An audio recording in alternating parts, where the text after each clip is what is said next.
Before we move into Dr. Stephen Shoemaker's analysis of how the Quran was created, let's take a closer and detailed look at the accepted traditional Islamic narrative concerning the story of the Quran's origin.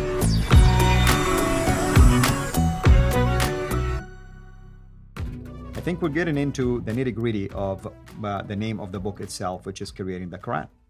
Yeah, and what Shoemaker does from the very get-go, he first gives the Islamic narrative itself, the standard Islamic narrative or the traditional approach.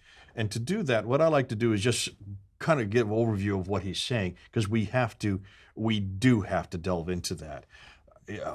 Obviously, from what the traditions say is that it was first written down 632, 634, and then rewritten in 652.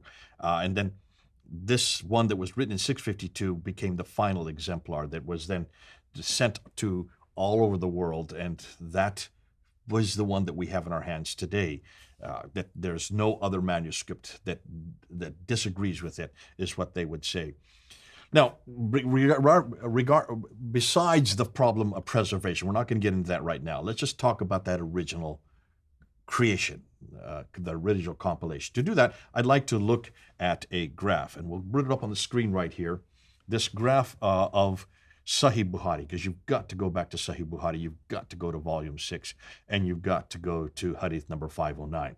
So let's put it up on the screen here, and let's look at it, and let's see what it's actually saying. Okay, hold back. We don't have that graph. We can totally put it up. And It's slide number 22. Sorry, I should have told you this. Slide number 22. All good.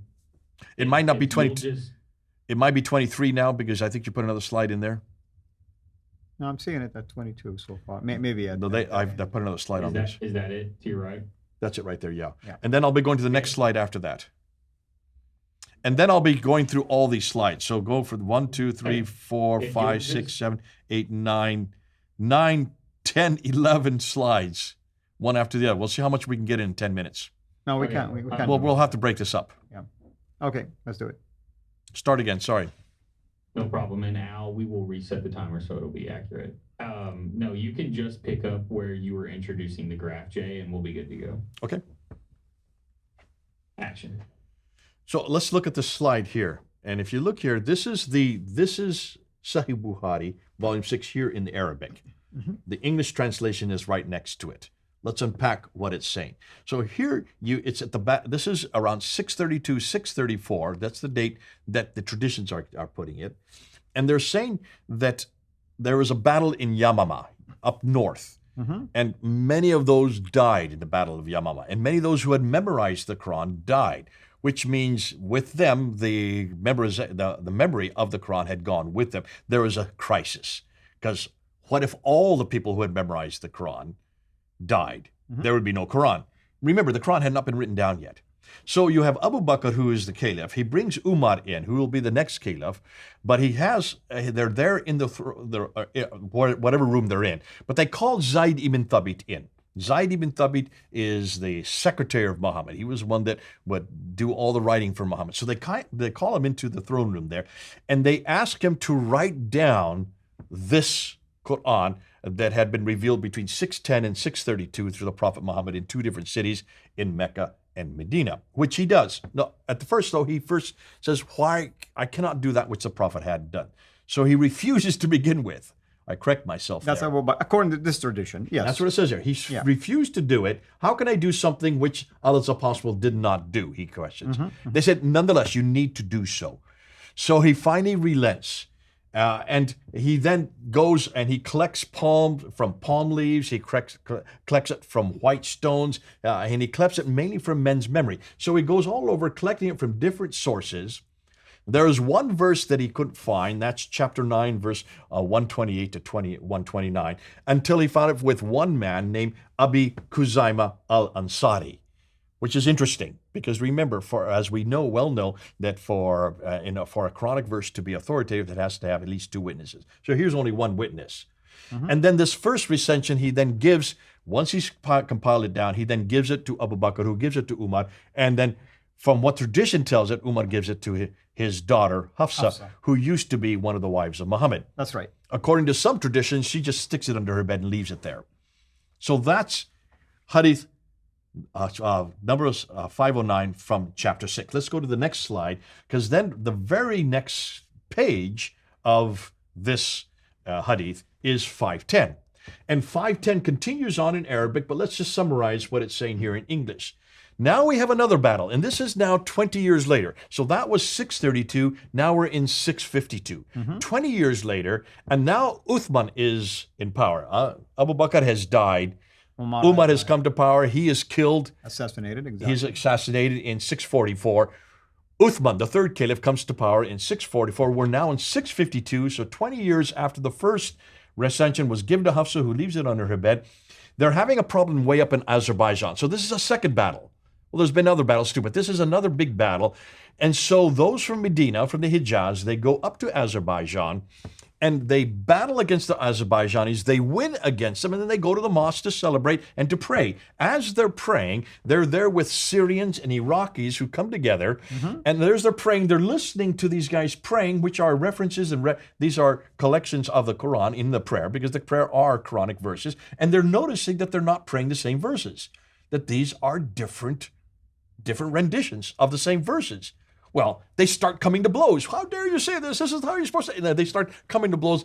Udaifa, who is in charge of that contingent, comes back down to Medina. He goes to Uthman. He says, we got a problem. We heard different Qurans being recited up there by the Iraqis and the Syrians, those from what is that then would have been Stesfan, later becomes Baghdad, and also to Damascus. We're hearing different Qurans. We must not be like the Christians who have many, many Bibles. We must have just one Quran. Therefore, you must commission one more rendition.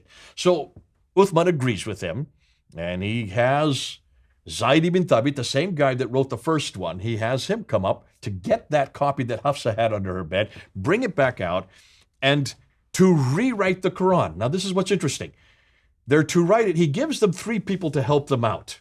And the 3 people are Az-Zubair, Alas, and Ibn Hisham, according to here. These are the 3. Who are these 3 guys? Do you know who they are? I don't know if you know them. These are actually the son-in-laws of Uthman. I mean, you mean the ones who are the members. The 3 that are supposed to help Zayd ibn Thabit out are son-in-laws. They have no idea what they're doing. They have no expertise. Their only reason for being there is to keep it in the family. He wants to make sure that this is retained by his own family members. It's no joke. It is called the Uthmanic Rasm, the Uthmanic Quran. So it's no joke. It is kept in the family. And then he says an interesting thing. He says, if you have any disagreement between the 4 of you, wait a minute, didn't already Zayd ibn Thabit write the entire Quran? Isn't it right there in his hand already? How can you have a disagreement? It's already written down. I mean, you would think they would have taken the Hafsa copy and just made copies of it. You think, okay? Yeah. But what does he say? Write it in the Qurayshi dialect. Hold on to that. We're going to get to that. But I thought there were 7 different ways. Hold on a minute. We're going to get to that. That's all coming up. Yeah. What did he do next? He then took all the other Qurans that disagreed with it and burned them. Hold on, don't say anything yet. We're going to get to that. There's another episode we're going to have to unpack that. Critical analysis, right? Burned them, and then he took this final Quran. After he burned, there it is right there, copies, and burned them.